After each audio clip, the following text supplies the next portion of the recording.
യേശുവേ കിടന്ന് ഉരുണ്ട് കളിക്കരുത് കേട്ടോ. ചൂലെന്തിനാണ് സാധാരണ മനുഷ്യർ ഉപയോഗിക്കുക? അടിയും ബഹളമാണോ? അടിയും ഇവിടെ ഒരു പ്രശ്നമില്ല, ഒരു പ്രശ്നമില്ല ദേവി, ഇത് പ്ലീസ്. ചേച്ചി എന്താ ചൂലൊക്കെ ആയിട്ട്? അയ്യോ ഇപ്പൊ തന്നെ ഇവരോടും ചോദിച്ചോളൂ, സാധാരണ ആൾക്കാർ എന്താ ചൂലും കൊണ്ട് ചെയ്യാ? അല്ല അടുക്കളപ്പണിയൊക്കെ കഴിഞ്ഞോന്നാണ് ഞാൻ ഉദ്ദേശിച്ചത്. അടുക്കളത്ത് ഓൾമോസ്റ്റ് കറികളൊക്കെ ആയിട്ടുണ്ട്. ഇനിയിപ്പോ എന്റെ ചെന്നൈ സ്പെഷ്യൽ വെണ്ടയ്ക്ക വെങ്കായം റോസ്റ്റ് ആണ് ബാക്കിയുള്ളത്. അതിന് 10 മിനിറ്റ് മതി. വെറുതെ സവാളയും മണ്ടയും കൂടെ വെട്ടിക്കൂട്ടുക, പിന്നെ കഴിഞ്ഞു, പരിപാടി കഴിഞ്ഞു. 2 മണി അതിന് 2 മണി ആവാൻ പോണ്, വിശക്കണ് ഇവിടെ. 10 മിനിറ്റിന്റെ കാര്യമുള്ളൂ. ഇത് ഇപ്പൊ അടിച്ചു തീർക്കാം, വേഗം കറി ഉണ്ടാക്കി തരാം. ഇവിടെ അപ്പടി പൊടിയുള്ള അപ്പടി പൊടിയാ നിലത്ത് കിടക്കണം. നോക്കിയേ, സാറാ പറന്ന പേപ്പർ വാരി വലിച്ചിട്ടേക്കുവാണ്. അത് കണ്ടറിയാൻ പാറുവിന്റെ മാത്രം പണിയാണത്. ഇവളല്ലാണ്ട് വേറെ ആരും വീട്ടിൽ അങ്ങനെ കാണിക്കൂല. ഇവിടെ ഒരു പേപ്പർ കടന്നാ പറയും ഞാനാ ചെയ്തേന്ന്. എന്റെ പേര് എഴുതിയിട്ടുണ്ടോ? വലിയ അധിക പ്രസംഗമൊന്നും വേണ്ട കേട്ടാ, ഉണ്ടാണ്ടിരുന്നോണം ഇവിടെ. ശിവാനിയുടെ നിപ്പൊക്കെ ഓക്കെ. അമ്മൂമ്മയുടെ കുഞ്ഞമ്മയുടെ മോളെ പോലെ മുടിയും കൂടെ ഇച്ചിരി നരപ്പിക്കുവാണെങ്കിൽ കറക്റ്റ് ആണ്. ആണോ? വാജി അടിച്ചോണ്ടിരുന്നോ കേട്ടോ, വീട്ടിലൊരു പണിയും ചെയ്യരുത്. എന്തിനു കൊള്ളാം, വാജി അടിക്കാൻ മാത്രം കൊള്ളാം.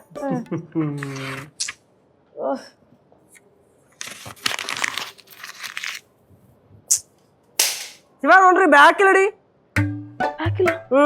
പേപ്പർ അവിടെ തൂക്കണം കേട്ടോ.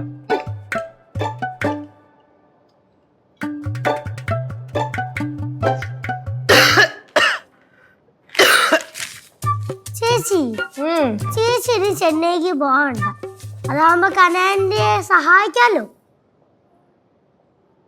ചൂലാണ് കയ്യിലിരിക്കുന്നത്, ഒരെണ്ണം കിട്ടിയ ഒരു രസം ഉണ്ടാവൂല കേട്ടോ. ജോലിക്ക് ഞാൻ തടസ്സം ഉണ്ടാക്കുന്നില്ല. Good girl.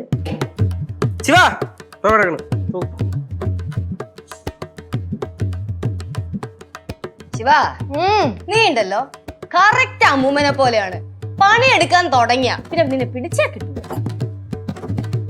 ചേച്ചി പൊക്കി പൊക്കി പുളിങ്കൊമ്പി കേറ്റല്ലേ, ഞാൻ പാവം ജീവിച്ചു പൊക്കോട്ട്. ഇതൊന്നുമല്ല, കാര്യമായിട്ട് പറഞ്ഞതാ. എന്റെ കൊച്ചെ നീ ആ ചൂല അവിടെ ഇട്ടിട്ട് അടുക്കളയോട്ട് പോകാൻ നോക്കുക, അതായിരിക്കും നല്ലത്. അത് വേണ്ട, ഇതിപ്പോ തീരും. തീർത്തോട് ഞാൻ പൊക്കോളാം. എന്നാലേ കുറച്ച് കഴിയുമ്പോഴേ ആ മാവിന്റെ ചുവട്ടിലൊന്ന് പോയി കരിയിലേക്കൊന്ന് അടിച്ചു വാരി കൂട്ടിട്ട് കത്തിക്കണേ. ഇപ്പൊ വേണ്ട, ഫുഡൊക്കെ ഉണ്ടാക്കി കഴിഞ്ഞ് അതൊക്കെ കഴിച്ച് വൈകുന്നേരം ഒരു 3 മണി 4 മണി 5 മണിയൊക്കെ ആകുമ്പോഴേക്കും സന്ധ്യയൊക്കെ ആയിട്ട് അതാകുമ്പോഴേ നമുക്ക് ഈ ഫുഡൊക്കെ കഴിച്ച് നമ്മൾ സ്വസ്ഥമായിട്ട് എവിടെയെങ്കിലും ഒന്ന് മയങ്ങണ സമയമായിരിക്കും. അപ്പൊ നിനക്ക് സ്വസ്ഥമായിട്ട് ജോലി ചെയ്യാം, ആരും ശല്യപ്പെടുത്താൻ കാണൂല. ഞാൻ വേണ്ട പോലെ ആലോചിച്ച് ചെയ്തോളാം കേട്ടോ.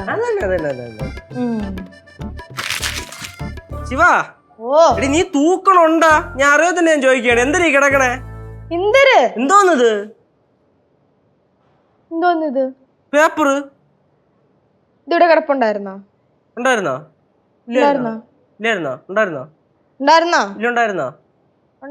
ഉണ്ടില്ലായിരുന്നോ? ഉണ്ടായിരിക്കും, കാണുമായിരിക്കും, ഇല്ലായിരിക്കും.